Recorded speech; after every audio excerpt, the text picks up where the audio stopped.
I'm Sophie Gibson Rush, and this is Strong Sound. Today, let's start by talking about me. I spent the weekend writing and recording some new songs with my sweetheart and musical accomplice, Jordan. I was trying to write a bridge, and I knew that I wanted it to be an ascending scale with a big harmonic build, a driving rhythm that made it sound very, very important. So it builds and it builds and it builds to the verse, which, as I kept saying, would be an emotionally anticlimactic song idea. So trying to create the musical equivalent of blue balls, essentially. It's genius. And it didn't work. I couldn't pull it off because I'm not really a good enough player or composer. This feeling will not be foreign to any artist in any discipline.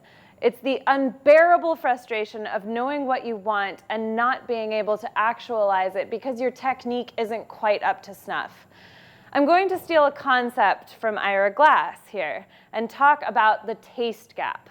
Here's how Ira describes it. He says, and I'm not going to do the voice, "Nobody tells this to people who are beginners. I wish someone told me. All of us who do creative work, we get into it because we have good taste. But there is this gap.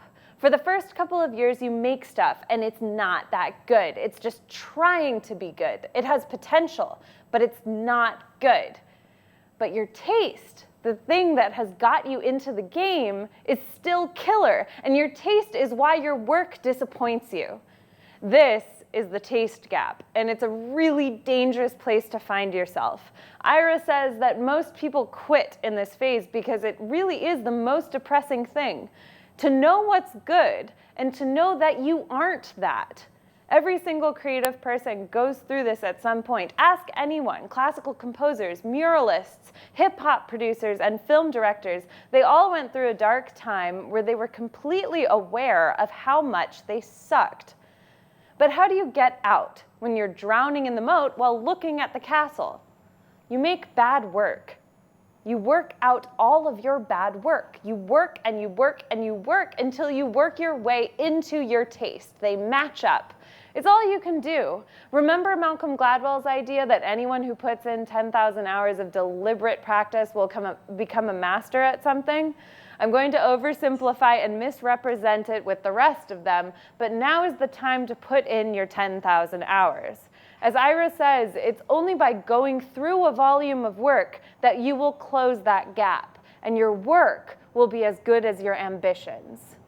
I'm not sure if this next thing undermines my point or strengthens it, but the Tucson Symphony will be performing Mozart's 25th Symphony this weekend, which is a symphony that he wrote when he was 17. This means that by the time he was 17, Mozart had already written 24 symphonies. He started when he was 5. Most of those 24 symphonies you would never recognize. They're very subdued and courtly. But the 25th you know. Many of the first 24 symphonies sound like someone else. Mozart was copying his predecessors and his idols while gradually finding his musical identity. At 17, he wrote this, which is both patently Mozart and dripping with teenage passion. It opens with a furious diminished seventh chord, and then the drama unfolds. This symphony has all the character and melodrama of opera. It's also the first music you hear in the film Amadeus.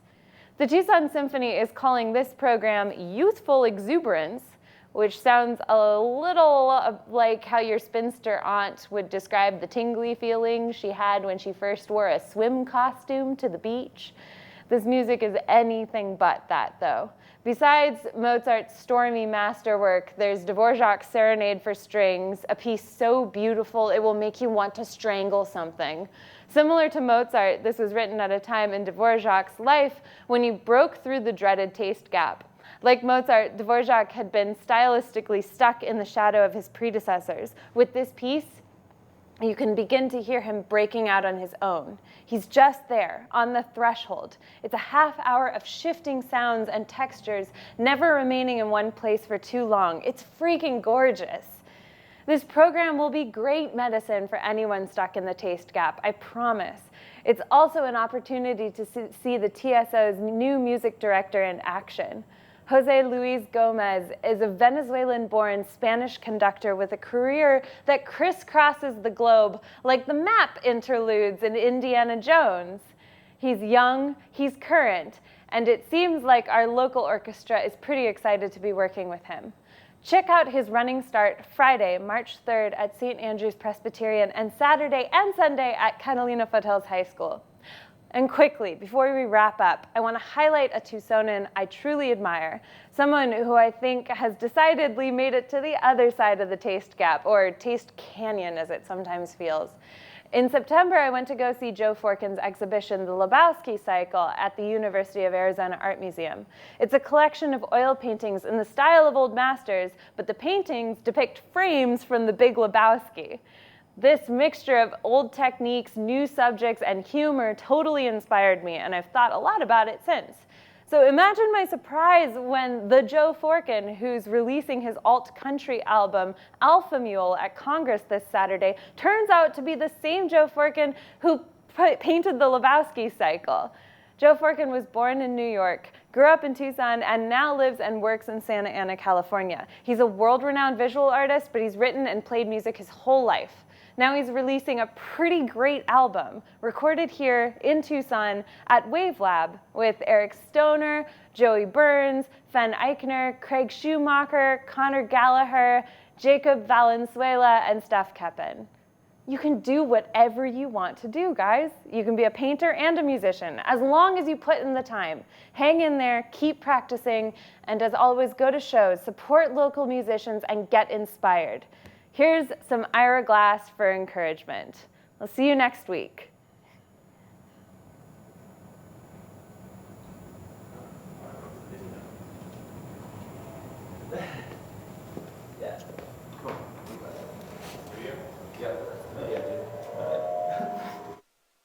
Nobody tells people who are beginners, and I really wish somebody had told this to me, is that all of us who do creative work, like, we get into it, and we get into it because we have good taste. But it's like there's a gap that for the first couple of years that you're making stuff, what you're making isn't so good, okay? It's not that great. It's trying to be good. It has ambition to be good, but it's not quite that good.